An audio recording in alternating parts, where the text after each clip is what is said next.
Ma mission TV, le miroir du monde.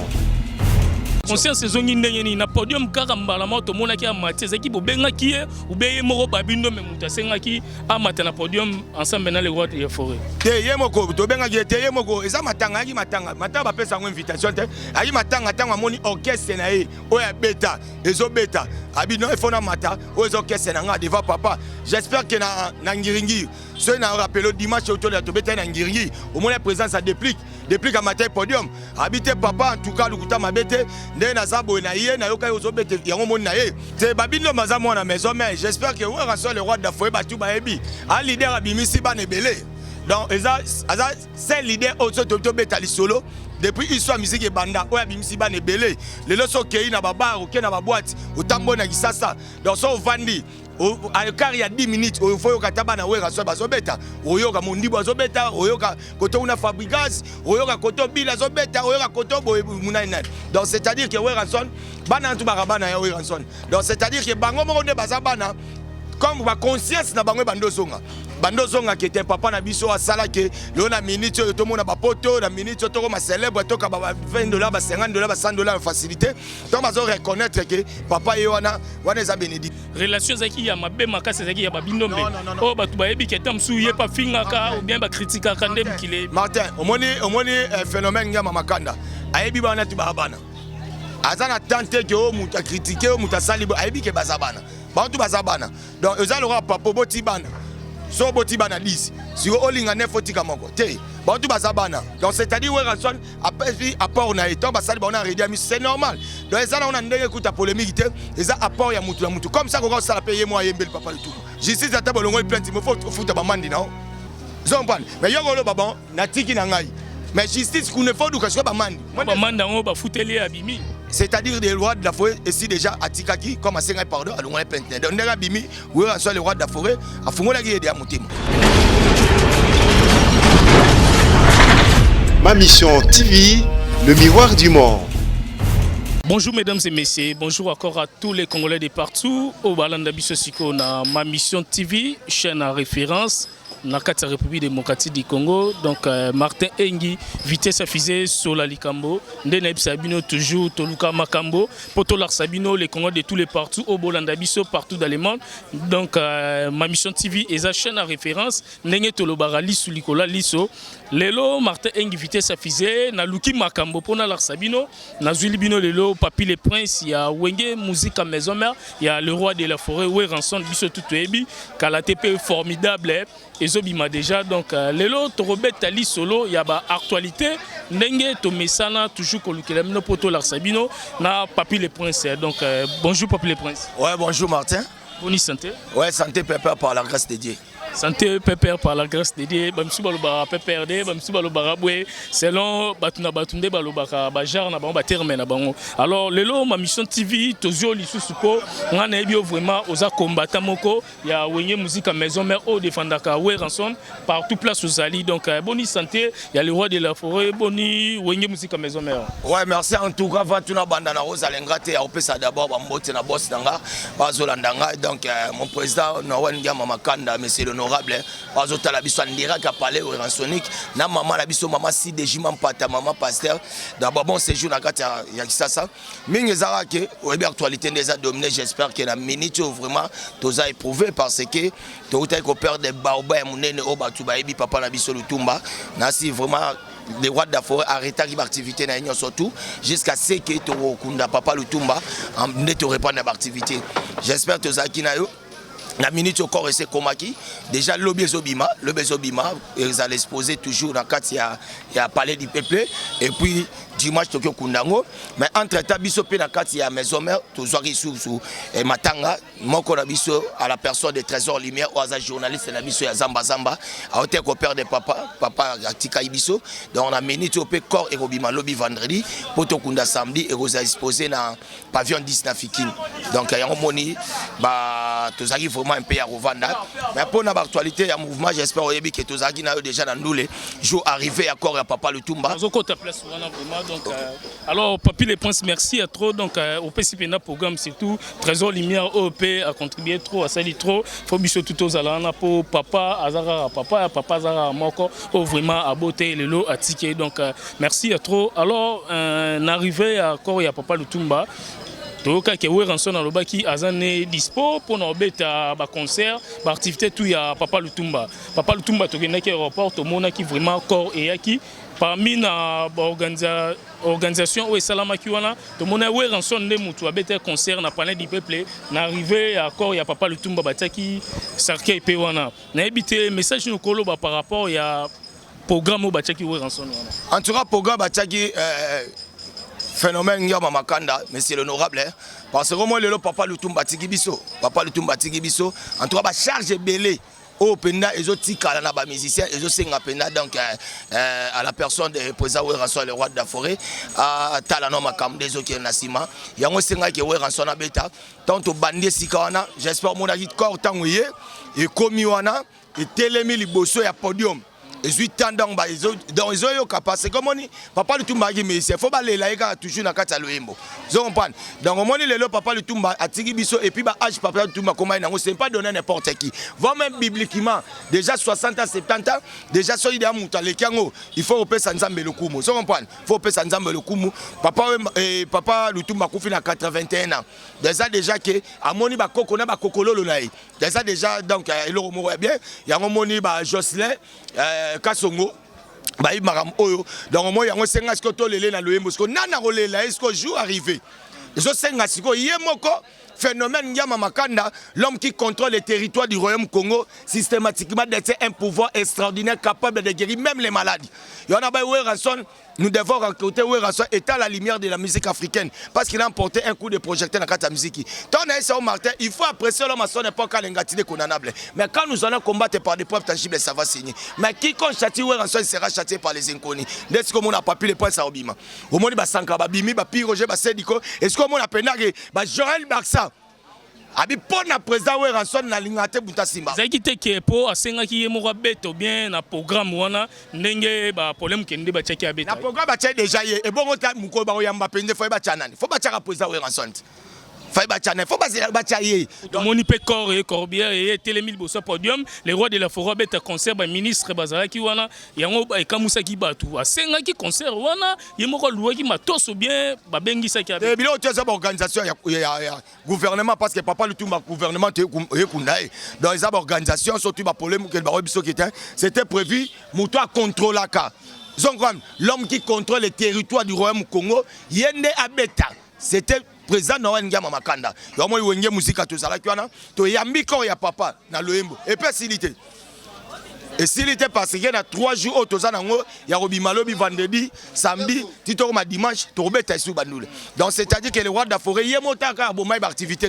Il y a un programme Faito Beta, les 4 Faito Beta na niveau ya centre culturel na Petro Congo comme les 11 bisomo pe dans samedi passé tu as dit na concert Faito Beta na Fikine mais le roi de la forêt arrêta kiango avec activité na tout et Robanda après Kokunda Papa Lutumba. Donc on respectait Papa Lutumba parce que c'est un baoba oyo asali ebelé la musique.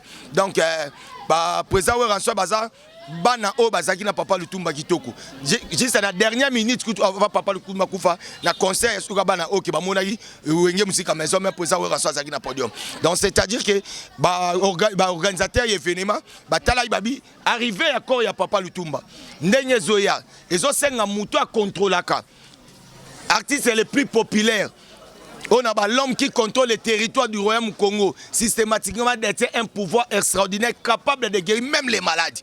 Et c'est un Weranson Mutabeta, il y a un moto Zalakiwana, et les cas est vraiment très bien. Les cas qui bien, c'est un Weranson Abeta Kando Lobby. Alors, quand on a concert, tout le monde qui, après les rois de la forêt, tout le monde qui Babi Ndombe oh lelo polémique kota trop ko finga ezalaki koto babi a critiquer koto pe Sankara koto pe yo ozu vraiment tant moulaïque Babi Ndombe na wenge musika maison mère ta mususu makile le karaté o mokil mombe bi Babi Ndombe vraiment Babi Ndombe mais quand on a même concert ngo ya Papa Lutumba to monaki quand na podium wana Babi Ndombe mati ayembi na wenge musika maison mère ba mission tout ya wenge musika maison mère kakol pa betaki drum donc elekela ki vraiment batu kaka mafinga finga marawana mais to mona ke Babi Ndombe amati na podium na wenge musika maison mère et la kisi ezani nango vraiment pour clairci batu bazo comprendre té te Babi Ndombe maza mona maison mère j'espère que on reçoit le roi d'Afrique batu ba ebi a leader abimisi ba nebele donc c'est leader auto to betali solo depuis histoire musique et banda o abimisi ba nebele le loso kei na baba o ke na ba boîte o tambo na kisasa donc so vandi à il y a 10 minutes il faut que tabana wera so bazobeta oyoka mondibo azobeta oyoka koto una fabricaz oyoka koto bila zobeta oyoka koto munainan donc c'est à dire que weranson bana ntu barabana ya weranson donc c'est à dire que bango mo ne bazabana comme ba conscience na bango bandozonga qui était papa na biso asala ke le na minute to mona ba poto na minute to ma célèbre to ka ba $20 ba $50 ba $100 facilité to bazo reconnaître que papa yoana wana za bénédiction conscience zongi ndenge ni na podium kaka mbala moto mona ki amati zaki bobenga ki ou beye moko Babi Ndombe muta senga ki amata na podium ensemble na le roi de forêt te yemoko to benga ki te yemoko eza matanga ki matanga ba pesa ngo invitation te ayi matanga tanga moni orchestre na ye oya beta ezo beta abi non il faut na mata ozo orchestre na nga devant papa j'espère que na ngiringi so na rappelo dimanche autour de to beta na ngiringi au moins la présence ça déplique à matin podium habiter papa en tout cas lukuta mabete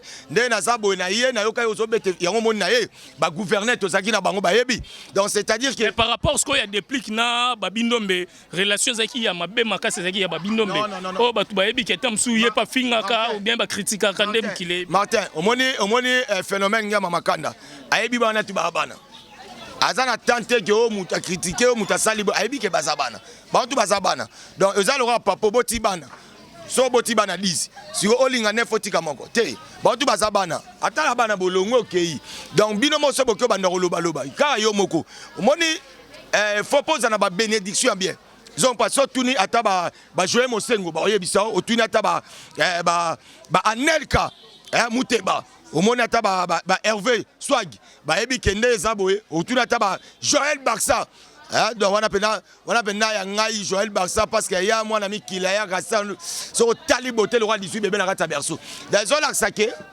bazabana bango tu bayaka donc tant on moni conscience na moni que papa za papa donc c'est à dire les rois de Faza na tante que mutu moka finga yi présent we ranso to ki parla biso bablo ko anati donc za yo moka na batu batala ke eska to uti au moins na vie fo yebe eska to uti eska to komi neska to kende au moins le roi va présent we ranso nde to za boye to botama na ba parents biologiques na biso moment un peu ba parents biologiques na biso to zipe temps ebele te mais to za na temps ebele on va na présent we ranso dans za papa oyo azon cadre biso o azala na biso o to za na temps ebele donc c'est à dire que aza mutu azo bimsa biso ngande oyo yambanga oyambinga po mona mama Fatouma te oyambinga po na leki archevêque bem le bobote oyo yamba porte parole ya we ranso ozomona référence nanga dans ça na le kaboye na kutani na gouverneur na moni ba Joël Barça ba tala porte parole we ba tala le le bobo donc c'est-à-dire que toi ba référence imogo le loro mona Bill Clinton agobeta peut-être Angola ba tu sais qui babino mais animateur ya we ranson ozomona ba référence ba lo bateke mwana mama Bilonda ozomona donc c'est-à-dire ozomona fabricant toi ba abimaka c'est pas we ranson voilà. Il y a bien au faut comprendre que reconnaître, il y a bien reconnaître la valeur de l'autre arme libérale. Oui, rançon à Salifiting na redi à Miss pour na hommage à Papa Lutumba. Na ebité ba mission tout monde qui basangana qui peut belé, ba type studio mais oui rançon zala quitté mais à CPL na kaka ba betana redi eza ponanine. Ba eza ba pora mutu na mutu donc c'est-à-dire bilo mususu Martin photo zo normal. Tant ba tu ba betaki le roi de la photo en salité. Tant au moins ba sali ba on a redi bon ndeni pang to betelo mo bo ponani eza por. Yo po go beta pe yo moko. Vous comprenez? Les amoutous n'ont pas sa part.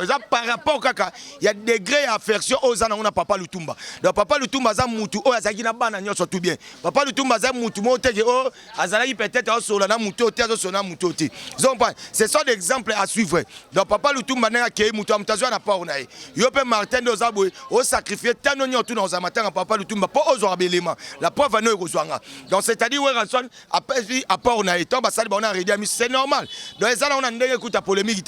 Les apports ya mutu la mutu comme ça qu'on ça payer moi yembel papa le tout hommage tu as bien battu musu na poto Nathalie Johanna na hotala na RTNC na moni mission mo ya poto yé pas yembel papa du tout atindi cdn anakin vous comprenez donc c'est-à-dire les apports quand ya mutu la mutu donc ils rapport na rouler la papa le tumba donc participation gak pour nous la papa le tumba alors Pacho RFI donc à sauté on a Pacho RFI le roi de la forêt azalaki na problème na le roi de la forêt côté Makala mais lelo to moni Pacho RFI aza libéré et puis Pacho RFI aza libanda il y a prison quoi donc mais na ba eko tout au biso tout qui hérité watana bemutu a bimisie na ebité ceux qui ezabongo bezabongote ou bien le roi de la forêt mutu a salaki da maramnia so sili après mbongwe ou bien comment parce que biso tout monde ngo leki na silence Pacho bimi mais c'est comme si maman ramboleki bongo et cause à la nine au moins on a vu photo tira ba polémique on a passé que ouais ranson à père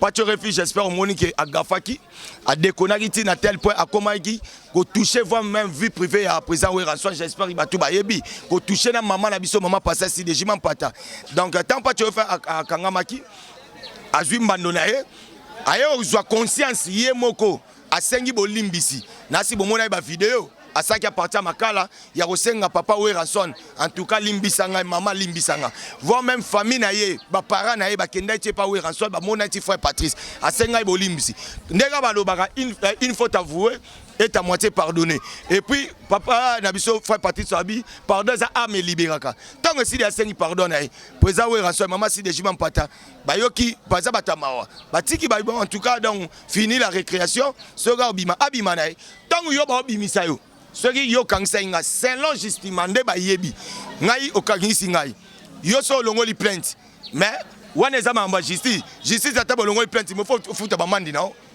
zompan mais yo golo babon na tiki na ngai mais justice qu'on ne faut du kashwa ba mandi ngo ba futeli abimi c'est-à-dire des lois de la forêt ici déjà à Tikaki comme à Sengai pardon à longo li plainte donc ndega bimi oui en soit les rois de la forêt a fungola gi de amutema. Alors merci vraiment donc Papi les Princes to komi na suka émission na biso to déjà aux opesa programme bien on a loba na tikelo moi parole moi suka opesa programme talara ma mission TV chaîne à référence au partout dans le monde balanda rabiso 24/24 Martin invité sa fusée molobeli opesa rasmo programme il y a orchestre et puis na ba mbote pas ba tutu ba la no numéro de téléphone pour te na suka émission na biso wandeza bo na bengisa ba tuba le na zamba playa le lo ebike toi j'ai dit toi on a répétition spéciale toujours papa Lutumba parce que mikolo to travailler de papa Lutumba donc aboya boyo ka le roi de la forêt nengazo le la papa Lutumba to le la bino ensemble toujours na cadre formidable mais c'est to kundi papa Lutumba to répondre à l'activité na biso ba concert bandi déjà les 11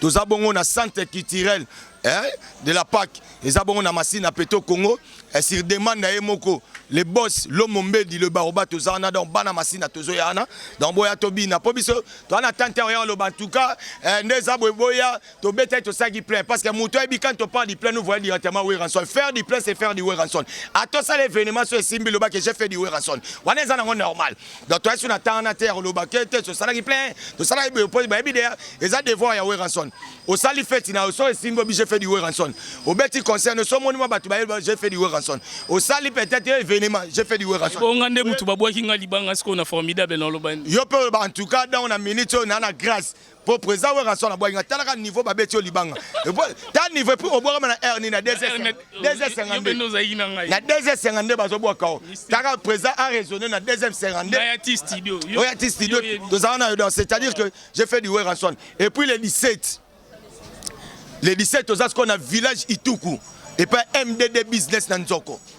Donc tous en Nzoko en tout cas après le 30 juin tous on a 59e anniversaire d'indépendance il y a Durba.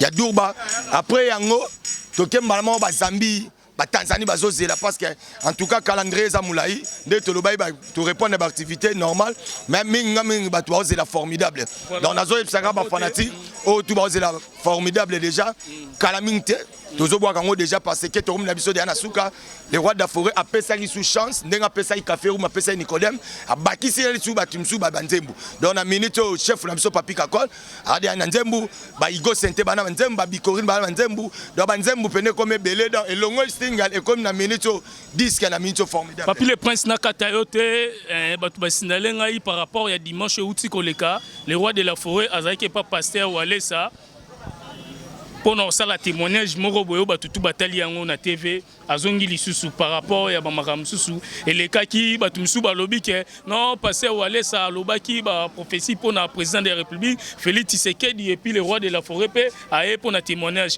donc na lingi soki Robert Samuel muke par rapport ya wana le roi de la forêt artiste mnene ya mboka oyo batube ba mona ke astali témoignage et pas ya passer Walesa dans l'église où Ranson le roi de la forêt d'abord na ebisa que Ranson assemble la makasi azape na famille chrétienne. J'espère que y a déjà baby frère Patrice à pasteur. Moi c'est maman pasteur. So beti na ndenge ya bankisa we ranson papa pasteur. Donc c'est-à-dire azape prophète. Alobe belé ateya tina menini. We ranson azote ya bato kapenda oyemba na roté. Bandimi tout ya Walesa bazaki liboso na we ranson azolo. Mais tala des gars démonstration zo pas ayaki église. Omoni we ranson ba ko ta bonganga te yo ko maloko lansone.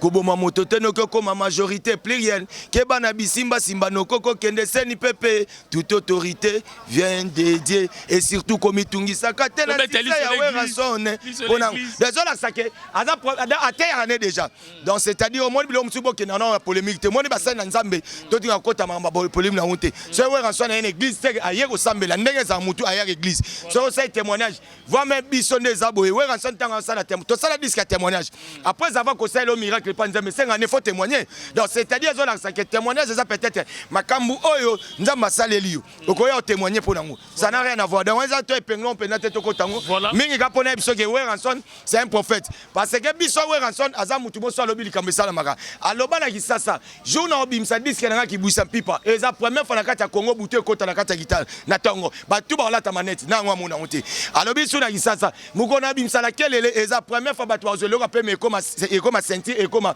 chaînette batu bazo bi lo pe ma comme ça bani désolé ça va prophétie we ranson na sala et ça est accompli ça parce qu'on reconnaît les bons arbres pour son fruit et puis mbouma oya malango monana donc yango nazo kena yo ana loba c'est la bando loba obani olela ngaye atira wa de faté ba tout ba holandanga obalinga papi le prince donc numéro nanga so ngo benganga code na biso orobeta 240 za ko mwa nanga obetira plus ya Willy Moucheni 97 067 16 44 soit plus ya Willy Moucheni 89 99 55 194. Là, on a profité d'abord de l'occasion, on a fait ça. Bambote, na grand frère pop, on a Paris, archevêque Bem Lobobo.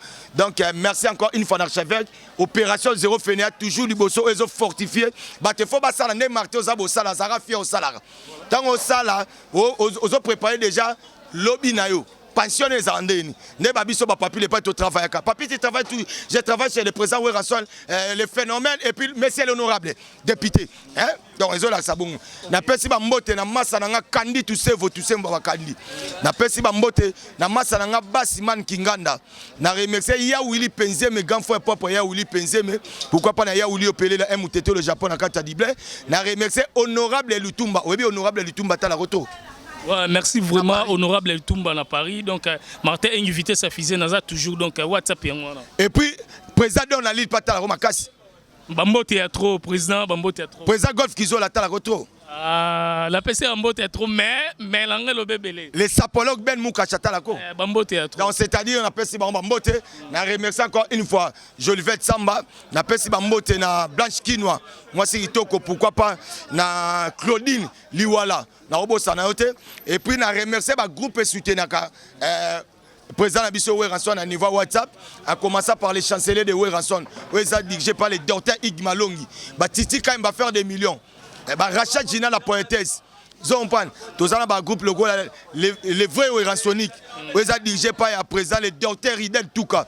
Mamed Wijna Goma. Tous les fidèles de Werrason. Tous les combattants de Werrason. Tous les Nzoï de Werrason. Tous donc baza belé ba FBR ba on yotu bazakuna na pesi ba mbote ya on a remercié encore une fois basi nanga na so se pandanga a naza na ndenga mabele na lemba et pas maman Kapi est-ce que ba nyotu ba ya ça retrouvaille na remercier Joël Barça babi parmi les champions il y a toujours un champion pourquoi pas na Joël Mosengo hein leader de la famille pourquoi pas na Anel Kamuteba hein Hervé Swag na Robo Sanete Anakin na pesi mbote na venanga honorable Timothée Chimanga pourquoi pas na MDB business fiso ituku représentant valable panneau solaire Congo, Empereur JP Lumbala. Vous avez bossé na Empereur. Vous avez bien donné Moulobo Mister Kacha au Talabiso. Caleb Lola n'était pas au Talanga.